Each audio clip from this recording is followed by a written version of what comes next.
Welcome students. File handling पढ़ाने के दौरान मैंने आपको ये प्रॉमिस किया था कि कुछ टॉपिक्स जो छूट गए मैं उनको टच नहीं कर पाया ड्यूरिंग दैट एंटायर सेशन। जब मैं आपको टेक्स्ट फाइल, बाइनरी फाइल और सीएसवी फाइल पढ़ा रहा था, इनको मैं वन बाय वन कवर करता हूँ। ये इंपॉर्टेंट है आपके नॉलेज के लिए भी और एग्जाम पर्पस के लिए भी। तो सबसे पहले हम लोग पढ़ेंगे फ्लैश फंक्शन, उसके बाद हम लोग कंसेप्ट ऑफ पाथ को भी देखेंगे, इसके बाद console sys dot S T D out and sys dot S T D in को भी देखेंगे और फाइल बिल्ट इन एट्रीब्यूट्स को भी हम पढ़ेंगे। ऑल्दो मैंने शॉर्ट में कहीं ना कहीं इसको जरूर बताया था, लेकिन कंप्लीट कवरेज नहीं दे पाए थे।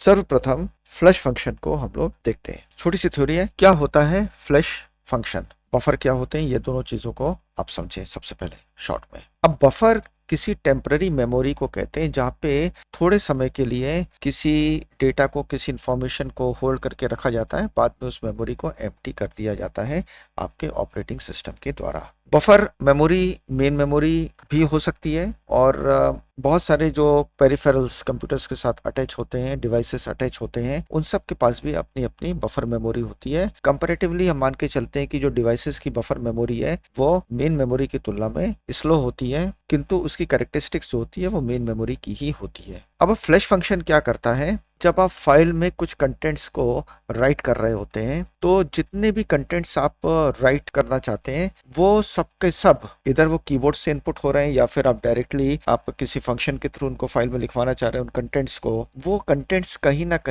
किसी टेम्पररी मेमोरी एरिया में होल्ड होके रखे रहते हैं, जिनको हम कहते हैं कि बफर में वो सेव पड़े हुए हैं। और जब आप अपनी फाइल को क्लोज करते हैं सक्सेसफुली, तो वो कंटेंट्स बफर से निकल के आपकी फाइल में जाके सेव हो जाते हैं। पाइथन के फाइल हैंडलिंग में ऐसा ही होता है। किंतु कभी कभी क्या होता है ना कि हम नहीं चाहते हैं कि हम फाइल को क्लोज करें, किंतु जितना भी कंटेंट्स मैं लिखना चाह रहा हूँ वो फाइल में तुरंत लिख जाए, इसके लिए हम लोग फ्लैश फंक्शन का यूज करते हैं। ये इंग्लिश में लिखा हुआ है जो मैंने आपको बताया है। सिंटेक्स होता है इसका फाइल का हैंडल और फ्लैश फंक्शन, कोई पैरामीटर्स नहीं होते इसमें, और इसको अच्छे ढंग से आप सीखेंगे जब मैं आपको प्रैक्टिकल करके दिखाऊंगा। इसको अवश्य देखें। चलते हैं अपने पाइचाम में और इसका प्रैक्टिकल देखते हैं। तो मैंने एक फाइल बनाई और उसका हैंडल हमने किया इन फाइल के नाम से बनाया, और यहाँ पे ओपन फंक्शन से हमने फाइल को ओपन किया। नाम हमने लिखा फाइल डॉट टी। इसको राइट मोड में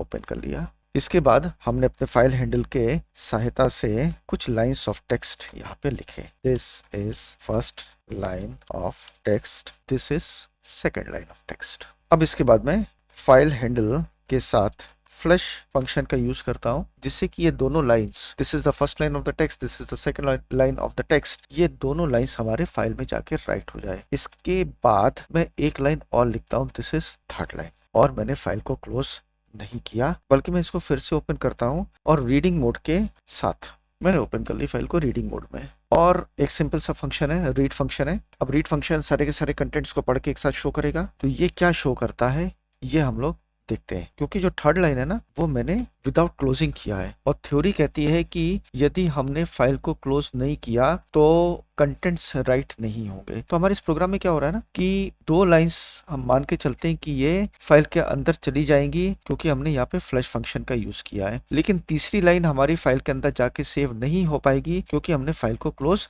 नहीं किया, किंतु हमने फाइल को रीडिंग मोड में तुरंत खोल के चेक किया। देखते हैं इसका output. This is first line of the text and this is second line of the text. Third line आई ही नहीं, क्यों? क्योंकि थ्योरी कहती है ऐसा होगा। तो ये आपने देख लिया कि थ्योरी जो कह रही है वही हो रहा है। अब मैं क्या करता हूँ, यहाँ पे इन फाइल को क्लोज करता हूँ और फिर इसको मैं ओपन करता हूँ रीडिंग मोड में। चूंकि राइट मोड में मैंने अपनी फाइल को ओपन किया हुआ है तो पुराने कंटेंट्स ओवरराइट हो जाएंगे, फिर से आएंगे ये कंटेंट्स, और अब की बार हम आशा करके चलते हैं कि ये तीनों की तीनों लाइंस हमारी फाइल में आ गई होंगी। ये देखिए ये तीनों की तीनों लाइंस हमारे इस फाइल में आ गई। देख लिया आपने फ्लैश फंक्शन का एग्जाम्पल, समझ में आ गया होगा, क्योंकि देखने से हमको चीजें ज्यादा समझ में आती हैं।